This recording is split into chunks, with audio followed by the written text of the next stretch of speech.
ఇళ్ళు కొనుక్కునేటటువంటి వాళ్ళ కోసం ఒక నిధిని ఏర్పాటు చేయమని సుప్రీంకోర్టు కేంద్రానికి సూచించింది. గృహ నిర్మాణ ప్రాజెక్టులు ఏ కారణంతోనైనా నిలిచిపోతే వాటిని పునరుద్ధరించడానికి ఒక నిధిని ఏర్పాటు చేసి సొంతింటి కలగనే సామాన్యుల ప్రయోజనాలు పరీక్షించాలని సుప్రీంకోర్టు కేంద్ర ప్రభుత్వాన్ని కోరింది, ఆదేశించడం కాదు. గృహ కొనుగోలుదారుల్ని బిల్డర్లు మోసం దోపిడీల నుంచి కాపాడేందుకు విధానాలు రూపొందించాల్సిన రాజ్యాంగ బాధ్యత ప్రభుత్వపై ఉందని justice JB Pardiwala, justice R మహదేవన్తో కూడిన ధర్మాసనం పేర్కొంది.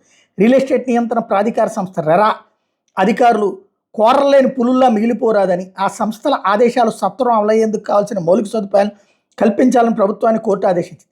మరో కీలక ఉత్తర్వు కూడా జారీ చేసింది.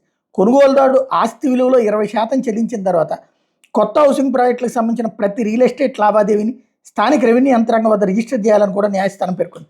ప్రభుత్వ రంగ నిర్మాణ సంస్థల సాయంతో కానీ, పబ్లిక్ ప్రైవేట్ భాగస్వామ్యం ఆధారంగా కానీ జాతీయ ఆస్తుల పునర్నిర్మాణ కంపెనీ తరహా సంస్థను ఏర్పాటు చేసి అసంపూర్ణంగా మిగిలిపోయిన గృహ నిర్మాణ ప్రాజెక్టులు దాని సాయంతో దివాళా స్మృతి ఇన్సాల్వెన్సీ బ్యాంక్రప్సీ కోడ్ 2016 కింద పూర్తి చేయాలని పేర్కొంది.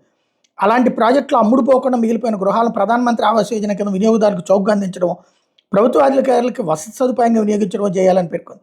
రియల్ ఎస్టేట్ రంగంలో విశ్వసనీయత పెంపొందించి ఆచరణ సాధ్యమైన వ్యవస్థాగత సంస్కరణలు సూచించడం కోసం హైకోర్టు మాజీ న్యాయమూర్తి నేతృత్వంలో 3 రోజుల్లో ఒక కమిటీ ఏర్పాటు చేయాలని, అందులో న్యాయ గృహ నిర్మాణ శాఖల అధికారులతో పాటు రియల్ ఎస్టేట్ ఫైనాన్స్ రంగాల నిపుణులైన వాళ్ళని సభ్యులుగా నియమించాలని సుప్రీంకోర్టు సూచించింది. ప్రభుత్వం ఆలోచించాల్సిన సుప్రీంకోర్టు ఆలోచించింది.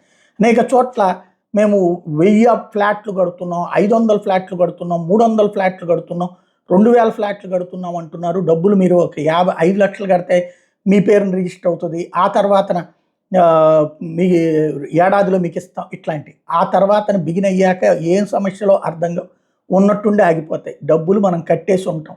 కొన్ని అయితే కనుక హౌసింగ్ లోన్స్ కూడా ఓకే అయిపోయి ఆ డబ్బులు కూడా తీసేసుకుంటున్నారు. ఆ తర్వాత చూస్తే కన్స్ట్రక్షన్ జరగట్లేదు.